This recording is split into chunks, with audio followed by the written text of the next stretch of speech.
তারা কারা এখন বলি। 24-এর গণ অভ্যুত্থানের পট পরিবর্তন হয়েছে, সেখানে এখন আগে যারা হেলমেট বাহিনী ছিল সেই হেলমেট বাহিনীর পট পরিবর্তন হয়ে এখন নতুন একটা হেলমেট বাহিনী, নতুন লাঠিয়াল বাহিনী যুক্ত হয়েছে। আগের হেলমেট বাহিনী চলে গেছে, কিন্তু তাদের স্থান গ্রহণ করেছে পুলিশের সাথে নতুন একটা হেলমেট বাহিনী, যারা আমাদের নেতাকর্মীদের উপর হামলা করেছে। আমরা বিভিন্ন, আপনারা দেখবেন তাদের ছবির সাথে মিলানো আছে তারা কাদের নেতাকর্মী, যারা এখন ফেসবুকে ভাইরাল। আপনাদের যারা আপনারা বিভিন্ন মিডিয়া থেকে লাইভ করছেন, সেখানে লাইভের মধ্যে কমেন্ট করা হয়েছে হে কার কর্মী। আগামীকাল 6 মে 2025 ঢাকা এবং চট্টগ্রাম প্রেস ক্লাবে কালো পতাকা মিছিল কর্মসূচি পালন করবে। আজকের সাংবাদিক সম্মেলনে আমরা তা ঘোষণা করছি। এলাকা থেকে গ্রেপ্তার হয়েছে আমাদের 14 জন।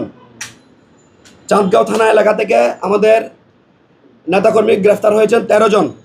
সারা দেশ থেকে আরও বহু নেতাকর্মী পুলিশ গ্রেপ্তার হয়েছে এবং নরসিংদীতে একজন নিখোঁজ রয়েছেন। একই সাথে বিবাড়িয়াতে একজন গ্রেফতার হয়েছে, গাজীপুরে 5 জন গ্রেফতার হয়েছে। প্রত্যেক স্থানে পুলিশ শান্তিপূর্ণ কর্মসূচিতে বাধা প্রদান করেছে, আপনারা দেখেছেন। এবং এতে জামাত শিবির ঘটনার উগ্র উপাদান পুলিশের সঙ্গে মিলিত হয়ে হামলায় অংশ নেয়, যা সরাসরি ছাত্র সেনার প্রতি পরিকল্পিত ও উদ্দেশ্যপ্রণীত সহিংসতা। আমরা আপনাদেরকে একদম নিশ্চিত করে বলতে পারি, বাংলাদেশ ইসলামী ছাত্র সেনা বাংলাদেশের অহিংস ছাত্র রাজনীতির চর্চা করে। আমরা আহলে সুন্নাত ওয়াল জামাতের পতাকাবাহী, সুফিবাদী মতাদর্শে বিশ্বাসী। সুফিবাদীরা কারো উপর আঘাত করে না।